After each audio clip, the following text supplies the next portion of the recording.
ہمارے میں سے ہی ایک گروہ ایسا ہے جو باقاعدگی کے ساتھ مسجد میں جب داخل ہوتے ہیں یا واپس آتے ہیں تو بلند آواز سے سلام کہتے ہیں، جاتے ہوئے بھی اور واپس آتے ہیں. اس میں کچھ لوگ تلاوت بھی کر رہے ہوتے ہیں. اس پہ روشنی ڈال دیجیے گا. اور دوسرا کویشچن یہ ہے کہ گھر میں داخل ہوتے وقت سلام کرنے کی کیا حکمت ہے؟ پہلا سوال جو ہے آپ کا، اس کا تو ہم نے جواب آپ کے سامنے پیش کیا ہے کہ منع ہے اور نہیں کرنا چاہیے، اور اگر کوئی ایسا کرتا ہے تو اسے سمجھانا چاہیے، لیکن سمجھانے کا انداز مثبت ہونا چاہیے. ہمارے ہاں سمجھانے کا انداز منفی ہوتا ہے. ہم اتنی سختی کرتے ہیں کہ وہ بندہ مسجد چھوڑ جاتا ہے. اس سے پرابلمز پیدا ہوتے ہیں.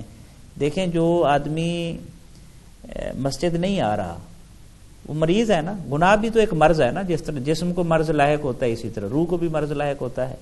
تو جو مسجد سے متعلقہ لوگ ہیں، وہ چاہے مسجد کی انتظامیہ ہے، مسجد کے امام ہیں، مسجد کے خطیب ہیں، مسجد کے مؤذن ہیں، جتنے بھی لوگ ہیں وہ طبیب کی طرح ہیں، ڈاکٹرز ہیں.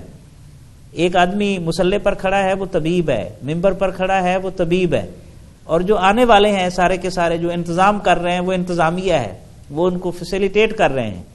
تو ان کا رویہ، اگر کسی ہاسپٹل میں جائیں اور وہاں رویہ ڈاکٹر کا سخت ہو اور وہ گالیاں دے یا سختی کرے تو آپ اس کے پاس نہیں جائیں گے. تو مسجدیں محبت کا مرکز ہیں اور سمجھانے کا اسلوب مثبت ہونا چاہیے. وہ ہمارے ہاں فرقہ واریت کا چونکہ ظاہر ہے، ہم نے تو یہ تو ابھی پابندی لگ گئی ہے سپیکروں پر اذان کے علاوہ، ورنہ تو سپیکروں کے رخ ایک دوسرے کی مساجد کی طرف ایسے ہم نے کیے ہوتے تھے جیسے توپوں کا رخ کیا ہوتا ہے. تو یہ بڑی خطرناک بات ہے. علامہ نے کہا تھا منفعت ایک ہے اس قوم کی، نقصان بھی ایک، ایک ہی سب کا نبی، دین بھی ایمان بھی ایک، حرم پاک بھی اللہ بھی قرآن بھی ایک، کچھ بڑی بات تھی ہوتے جو مسلمان بھی ایک. فرقہ بندی ہے کہیں اور کہیں ذاتیں ہیں، کیا زمانے میں پنپنے کی یہی باتیں ہیں.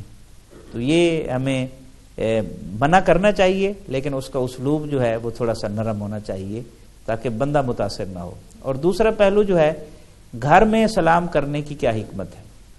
حضرت انس رضی اللہ عنہ سے روایت ہے، نبی رحمت صلی اللہ علیہ وسلم نے حکم فرمایا انس کو، انس جب گھر میں جایا کرو تو سلام کیا کرو، یہ تیرے لیے بھی برکت کا باعث ہوگا اور تیرے گھر والوں کے لیے بھی برکت کا باعث ہوگا. تو گھر میں جانے سے جاتے ہوئے السلام علیکم ورحمۃ اللہ وبرکاتہ ہمیں کہنا چاہیے، عادت ڈالنی چاہیے. اور جب گھر سے باہر نکلیں تو یہ کہہ کر نکلنا چاہیے. اور بچوں کی بھی یہ پریکٹس، جب بچے سکول جاتے ہیں، بچے پڑھنے کے لیے جاتے ہیں، کھیلنے کے لیے جاتے ہیں، تو ان کی عادت کا حصہ بنائیں کہ وہ السلام علیکم ورحمۃ اللہ وبرکاتہ کہہ کر جائیں. اور جب گھر میں داخل ہوں تو وہ کہیں السلام علیکم ورحمۃ اللہ وبرکاتہ. اور اگر کبھی کبھی بچے ایسا نہیں کرتے تو ان کی تربیت کے لیے انہیں گھر سے باہر بھیجیں کہ بیٹا ایک دفعہ باہر جائیں اور سلام کر کے واپس آئیں. تو اس سے تربیت ہوگی، اس سے فائدہ ہوگا. اور دوسرا، جس گھر میں کوئی موجود نہ ہو اس گھر میں عرفاء کہتے ہیں آپ کہیں السلام علیکہ ایھا النبی، کہ مومن کا گھر خالی نہیں ہوتا، وہاں نبی رحمت صلی اللہ علیہ وسلم کی روح مبارک کا جلوہ موجود ہوتا ہے. ٹھیک ہے، تو اس لیے گھر میں سلام کرنا چاہیے. یہ قرآن پاک میں بھی حکم ہے اور حدیث پاک میں بھی حکم ہے، اور یہ برکت کا باعث ہے.